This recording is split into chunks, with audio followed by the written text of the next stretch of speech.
Power. It is the invisible force that has sculpted every border, every law, and every life since the dawn of time. But where did it begin? Who were the first to claim the right to rule others? And by what authority did they hold the world in their hands? In this series, we are embarking on a chronological journey to uncover the architecture of control. We are tracing the lineage of the rulers, the kings, and the shadows behind the thrones to see how influence has been wielded across the millennia. To find the source, we have to go back to the very edge of recorded memory. Our journey begins in Mesopotamia, modern-day Iraq, with the Sumerians. They are our oldest known civilization. We know they were established and thriving by at least 4500 BCE because they left behind the physical evidence of their existence: massive ziggurats, complex irrigation systems, and thousands of clay tablets. Through carbon dating of their earliest structures and the linguistic analysis of their unique, isolated language, we can prove that Sumer is the cradle of civilization. But the Sumerians themselves claimed they were not the beginning. Before we can look at the kings of history, we have to look at the world the Sumerians say existed before us. We have to go back to the primordial sea, to the birth of the gods, and to the first moment power descended from heaven. The history of power begins with a cosmic separation. According to the Sumerian creation accounts, the universe was originally a singular, undifferentiated mass of water known as Namu. From this primordial sea, two entities emerged: An, representing the heavens, and Ki, representing the earth. They were joined in a fixed state until the birth of their first son, Enlil, the lord of the air. To establish the world as we know it, Enlil forced himself between his parents, pushing the sky upward and the earth downward. This act of separation created the atmosphere and established the first hierarchy of existence. As the world took shape, the lineage of An and Ki expanded. This collective of divine beings is known as the Anunnaki, meaning the seed of An. Among the siblings born of the union between sky and earth, power was divided into three primary seats. An remained in the highest heaven as the supreme source of legitimacy. Enlil was granted the kingship of the earth, ruling from his temple in the city of Nippur. He held the Tablets of Destinies, which gave him the legal right to decree the fate of the world.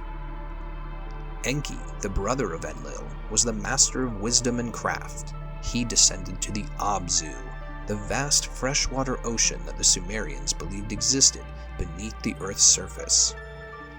From this subterranean palace, Enki controlled the hidden knowledge of the universe. Power within the Anunnaki was governed by a formal council. This was the first recorded instance of a supreme governing body. The Sumerians assigned numerical values to each member of this council to denote their level of authority. An held the rank of 60, Enlil held the rank of 50, Enki held the rank of 40. All told, there was a council of 50 great gods who would meet in a dedicated assembly hall to vote on cosmic laws and the direction of the world. Beneath this ruling elite were their lesser relatives, the Igigi. While the Anunnaki occupied the seats of command, the Igigi were assigned the physical maintenance of the earth. For millennia, they were tasked with the excavation of the riverbeds and the irrigation canals, the very infrastructure required for life to flourish. The Sumerian history reached a crisis point when the Igigi refused to continue their labor. According to the Atrahasis epic, the Igigi burned their tools and staged a mass revolt, surrounding Enlil's palace and demanding relief. Faced with the collapse of the cosmic order, the Anunnaki Council convened. It was Enki who provided the solution. He proposed the creation of a new being, a biological vessel capable of performing the work of the gods, but without the divine status of the Anunnaki. By mixing the clay of the earth with the blood of a sacrificed deity, the gods created the Lulu, or humanity.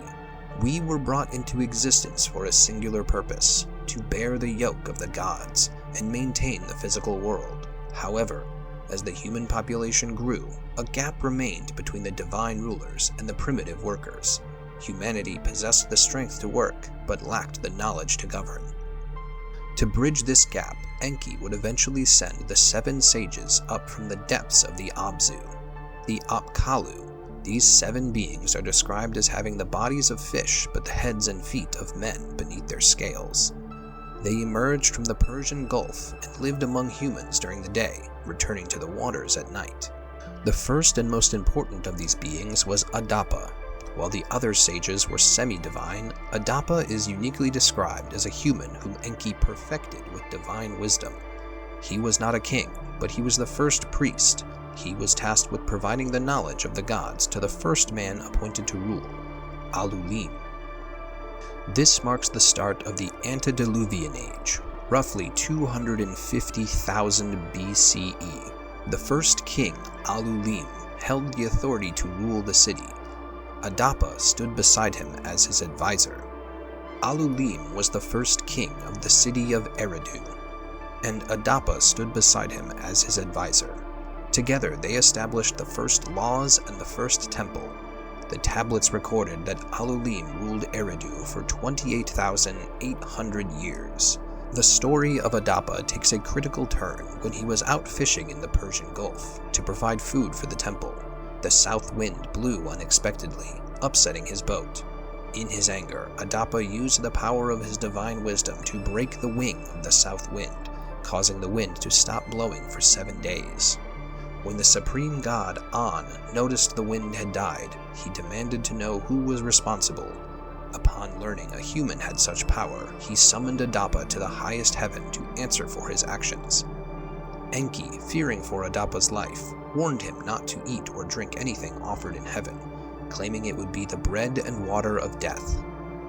However, An was actually impressed by Adapa's wisdom and offered him the bread and water of immortality to make him a god. Following Enki's warning, Adapa refused the gift, forever remaining a mortal man, but returning to Earth to continue advising the king.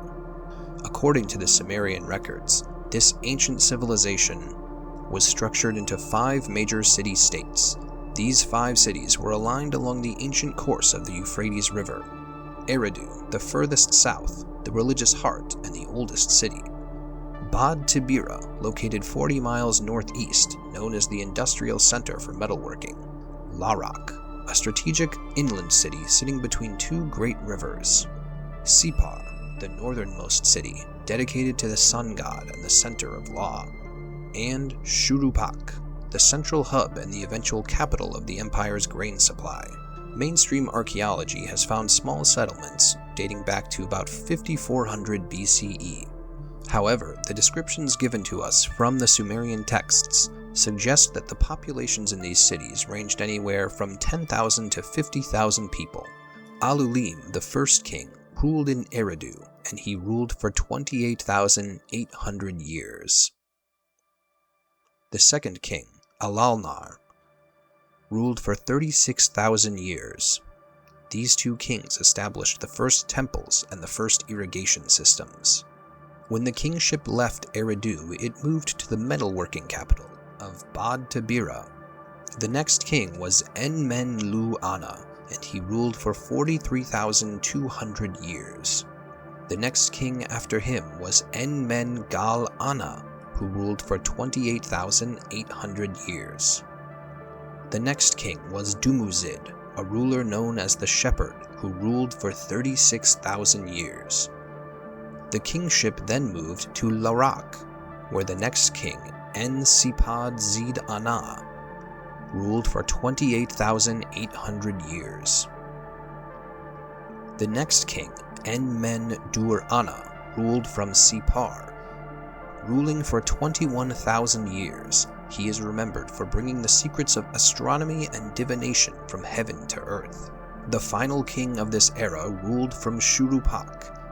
He was Ubaratutu, ruling for 18,600 years. By the end of Ubarututu's reign, the human experiment had become a victim of its own success. The population in these 5 cities had grown so large that it began to disturb the sleep of the gods. In the Atrahasis epic, the god Enlil, the Lord of Command, becomes infuriated. The texts use the word noisy or clamorous. It was the chaos of a growing, unpredictable population. Humanity was no longer the quiet, obedient workforce the gods had intended. They were noisy in their rebellion, their complexity, and their demands. Enlil convinced the Anunnaki Council that the primitive workers had become a liability. He proposed a total reset, a great flood to wipe the slate clean and return the earth to its primordial silence. While the other gods agreed, Enki, the creator of man, viewed this as a waste of his greatest invention. He could not openly oppose the council, so he began a plan to save a single bloodline from the coming catastrophe. While the Anunnaki Council had sworn an oath of secrecy to wipe out humanity, Enki, the god of the Abzu, sought a loophole. He did not speak directly to a human, which would have broken his oath. Instead, he went to the reed hut of the king of Shurupak, Ubaratutu, and his son, Ziusudra, also known as Utnapishtim. Enki whispered to the wall of the hut, knowing the king was listening on the other side. He commanded them to tear down their house and build a massive boat, a preserver of life. He instructed them to abandon their possessions and save only the seed of all living creatures, and the blueprints of the sages. This catastrophe brings the creation era to a violent end, roughly around 10,000 to 12,000 BCE. The tablets describe a storm so fierce it terrified even the gods. The 5 great cities, Eridu, Bad Tabira, Larak, Sipar, and Shurupak, were completely submerged. The noise of humanity that had bothered Enlil was replaced by a total, watery silence. When the waters finally receded, the boat grounded on a mountain. Ziusudra offered a sacrifice to the gods, the smell of which drew the Anunnaki down like flies. Enlil was initially furious that any humans had survived, but Enki convinced the council that humanity was necessary to maintain the earth and provide for the temples. However, the nature of power had changed. The gods decided that humans would no longer live for tens of thousands of years. From this point forward, the spans of human life began to shrink. When the waters of the flood finally receded, Ziusudra stepped off the boat and offered a sacrifice that reconciled humanity with the gods. As a reward for saving the seed of life, the Anunnaki granted Ziusudra eternal life. However, there was a catch. Ziusudra was taken away. He was moved to a distant mythic land called Dilmun to live as an immortal. This left the world of men empty and without a leader. The world needed a new king. The Sumerian king list is very specific. After the flood had swept over and the kingship had descended from heaven, the kingship was in Kish. It was up to Enlil to choose a new location and a new man to hold the Mai, the divine blueprints. They chose Kish, located in the north, because it was on higher ground and less affected by the residual marshlands left by the receding water. Around 10,000 BCE, the gods lowered the crown to a man named Gushur. Gushur and his immediate successors were the pioneer kings. Their task was to take the knowledge saved on Ziusudra's boat, the agricultural and architectural secrets, and apply them to a ruined landscape. By the time we reach the 13th king, Etana, in 6350 BCE, the world has recovered enough to support an empire. Etana is the first king to realize that ruling one city isn't enough. He looked at the other settlements growing along the rivers and decided they must all answer to Kish. By consolidating the foreign lands, Etana created the first centralized tax and military system. Kish now ruled over an estimated 40,000 people across multiple settlements. After 23 kings, the supremacy of Kish failed. Around 4600 BCE, a new power center emerged to the south, Uruk. The kingship was taken by Mes-Ki-Ang-Gashur, the son of the sun god Utu. He founded a city that would dwarf Kish in scale. Uruk wasn't just a city, it was a sprawling urban machine. Its walls were said to be miles long, and its temples were the largest structures ever built by human hands up to that point. In 4500 BCE, Mes-Ki-Ang-Gashur's son, Enmerkar, took the throne. He realized that as his empire grew, he could no longer rule by voice alone. He needed a way to make his power permanent. This led to the invention of writing. This era is known to historians as the Uruk expansion. Under Enmerkar's rule, Uruk became the first true metropolis in human history. The city itself grew to cover roughly 250 acres. Inside its walls lived an unprecedented population of 40,000 people, but the power of Enmerkar extended far beyond the city gates. This was a network of hegemony that stretched across the entire Mesopotamian floodplain and into the mountains of modern-day Turkey and Iran. We estimate that the total population under the influence of the Sumerian Uruk system was between 150,000 and 250,000 people. But as we look at the global map, Sumer isn't the only place where things are moving. While Uruk is currently the only centralized superpower, other cultures are hitting their own developmental milestones. In Egypt, the Naqada culture is already established along the Nile. They aren't an empire yet, but they've moved into permanent brick villages and are beginning to organize their own social hierarchies and trade networks. In the Indus Valley, the settlement of Mehrgarh has mastered large-scale farming and is starting to connect trade routes between the Indian subcontinent and the Iranian plateau.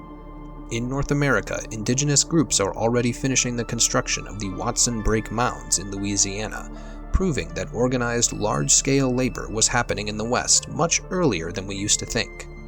We've set the foundation with the first city and the first records. Next, we see what happens when these powers begin to clash.